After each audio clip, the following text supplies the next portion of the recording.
107.5 WBLS, your number one source for R&B. Out the Quiet Storm, baby. Oh, my brother has arrived. My brother has arrived, baby. And we told him that we told you he was coming, and he has definitely arrived. He went from the Pied Piper to the King, and now he is the CEO of the Chocolate Factory, where he's always been holding that down for a long time. But he is Mr. 100 million plus and counting every day. Mr. R. Kelly, brother. Nice to see you. Man? How you feel, baby? Good to see you. And he brings his audience with him. You know, I love it, baby. Who is better than this? And had I known, I would have dressed up a little bit. You know, I wasn't too sure because you go, you know, in a lot of different directions in terms of attire. You know, we in New York, man. Sexy, man. We in New York. They've been taking me from here to there. You know, and every place you go, you're like, okay, I should have worn my jeans or I should have worn my jogging suit. But now I just got a suit on. We're gonna have to deal with me wherever I go. I got it, brother. Well, you know what? I brought some choices for you. Okay. Brother R is into the same thing I'm into, a little stogies from time to time. Absolutely. Is that your quiet before the storm, man? Absolutely. A nice cigar? And all during the storm. And all during the storm? Absolutely. No, that's very good. So I wasn't too sure. I don't ask me how I got it, but I managed to squeeze in a Cuban. Oh, wow. You know, I'm not going to ask you. No, I know you're not going to ask me that. and we have some others for the choosing. That's my gift to you, man. Just for coming through, man. Appreciate that, man. Yeah, appreciate that in a great way. So how's life? Life is wonderful, man. Look, as long as I'm going in and out with this breath, I'm great. No, you really are. No complaints. And the family? Oh, they're wonderful. And the kids? Great. Getting bigger? And talented. Well, that was inevitable. It's scary. Why is it scary? It wasn't scary. It's weird. It's scary because it's going so fast. You know, when you see your kids, man, you know, you expect them to have a little something, but when they're pretty much, you know, exceeding you, you kind of like want to check their head. You know, it's like, wow. Yeah. And now you're dealing with writing, they singing, they dancing, man, and they doing it to such a level that it's kind of weird. Now, who's the oldest? Joanne. Wow. Yeah. You see a lot of potential in your children. Oh, it has exceeded that, and I don't speak as a parent. I speak as a professor of music. You know, it has exceeded potential. She just got it, man. And she's the only girl, and daddies are most protective of their little girls. Well, I'm protective of all my kids. Period. It's an even thing. I hear that. You know. Look, can we go back to your childhood for just a minute? You know, you made your coins, man, on the streets of Chicago, South Side of Chicago, and you were singing on the streets, making that money, man, in a great way. Yeah, I was hustling. You know, I was just trying to survive, trying to pay the rent for mama. You know how that go. Yeah. You know, trying to make it until I actually make it, you know. Well, now that you look back on your life, do you feel that you made it? I feel like I've made it here, but I don't feel like I've made it there. So there's more to come. Oh, absolutely. Well, let's get into a little bit of your classic stuff. I want to go back for a moment. Take me back to the studio at that moment to 1992. When you formed the group Public Announcement.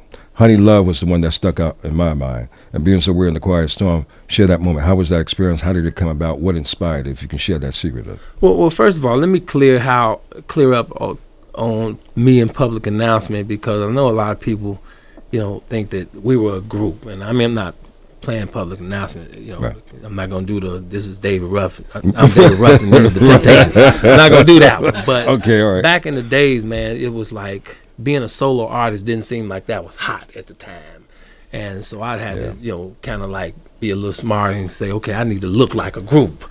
You know, well, so David I got Ruffin, three dancers. But David Ruffin branched away from the Temptations way before. Yeah, I know, but that was back then. I'm talking about in my 90s, era. Yeah, you know, right. I wanted to look like a group. I got you. You know, and Guy and them was doing it and the whole nine. Yeah. So what I did is I got three dancers and I called them Public Announcement, and I choreographed moves for them to do out there on the stage and make it kind of feel like a group thing. Sure. Until I could really just like get on my own and do R. Kelly. Well, it didn't take you too much longer. I love those guys. No big ups to those guys. I love those guys. But 1 year later, that was it.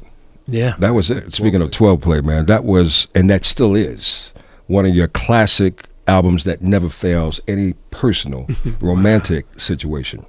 Yeah. So I don't know how you did it, but you did it. And were you working on this in the early 90s before it came out in 93? No, I remember 12 Play, as far as me coming up with that, it was a skit.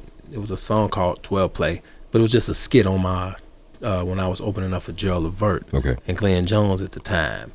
and I needed something other than just Honey Love, to get because I was actually performing while the people was coming in, so it'd be like maybe 20 people out there, Right. 20,000 seater, and so I wanted to do something.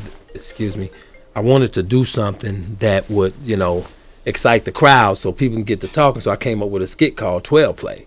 And it got so big in the show that I said, I'm going to go home. I'm going to write a whole album called 12 Play. And that's what I did. And that's how 12 Play was born. Man, you wrote so many records over the years, and you have to now at this stage of the game in your life, when you do a show, and I know you're traveling up along the East Coast right now, but when you do a show, everything has to be almost in medley in order for you to get in everyone's favorite song. Absolutely, and that's what I be trying to explain to people. You're like, well, they want you to do the whole we song do. every song, but if I did the whole song, I wouldn't have made it here on time. Yeah, no, today. And you're not leaving no time soon. No, right, exactly. You know what I'm saying? So the new project. Let's talk about the new project. Well, let me go back. Black Panties. Yeah. Can we talk about that? Absolutely. Please talk about it. Well, I always come up with my concepts, man, from experiences. Like I was on stage singing "Seem Like You Ready," and of course the panties started flying on that particular song, but this one particular pair of panties came just from the left of me, and they were like 4 X's, and I was like, okay, this is just ridiculous. What's going on? And so at first I thought it was a sheet, Right, and then right, of course. got on my hand and the mic, and it was like a light hit me. Really? Hopefully a good light. Black Panties. It There was you a go. pair of black panties, and I said, I'm gonna go and I'm gonna write an album called Black Panties. And it's gonna be a concept album. I'm gonna ask all the women to wear black panties to the show. They the did. whole nine. So it just got crazy, man. And then so I went in and did the album. How do you keep grounded, brother? I stay grounded, man, by my fans, and by trying to keep real people around me, and staying close to the streets. I play basketball a lot with a lot of guys who. Are you still good on the court, huh?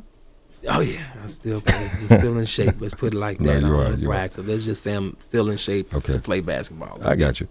Whatever. Okay, So, okay. That means he's really good. That means he's really good. Okay, I got you.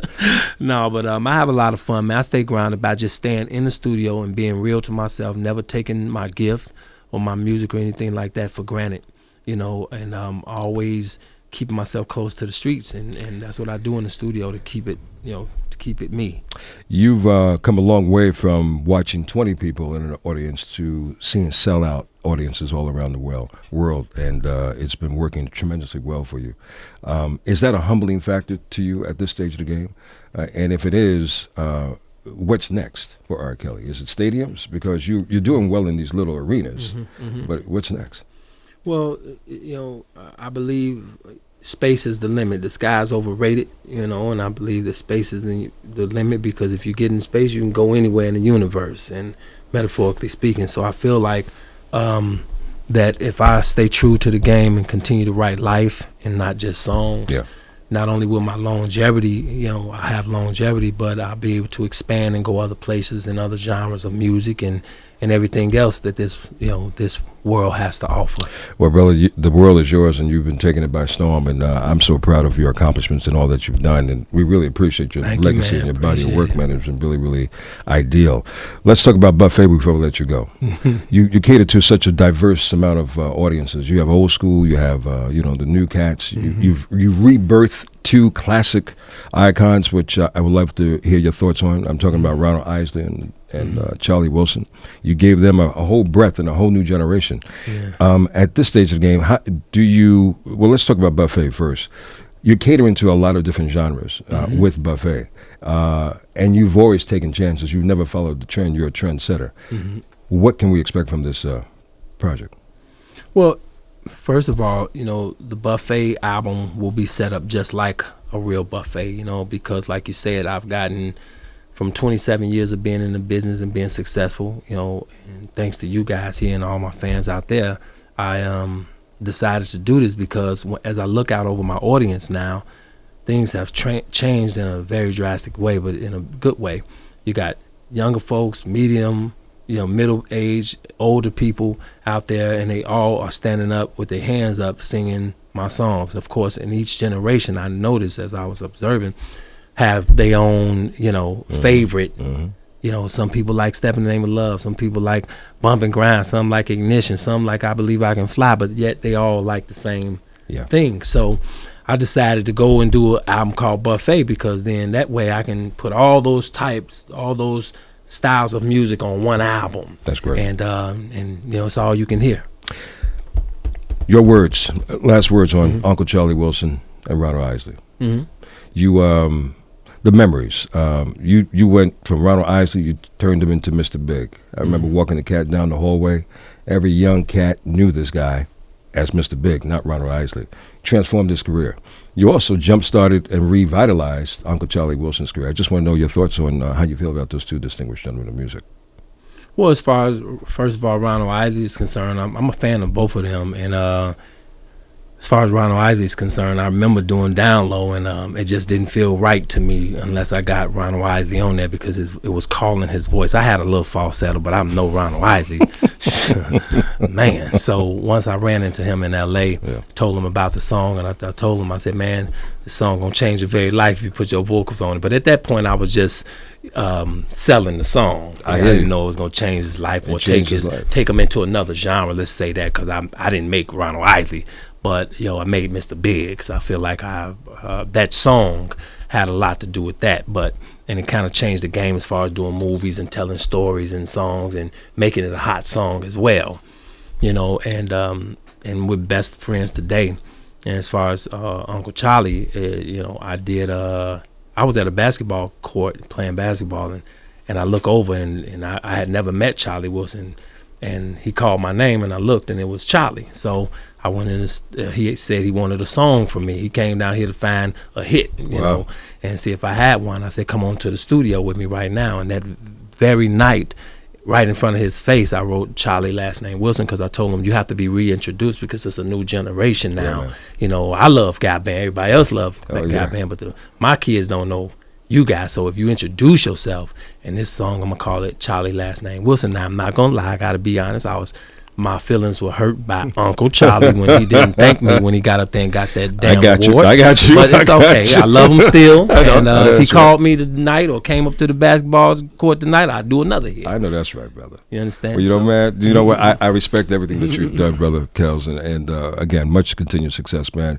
This weekend, you can catch him in New Jersey. And he'll be up in Connecticut as well, selling out shows.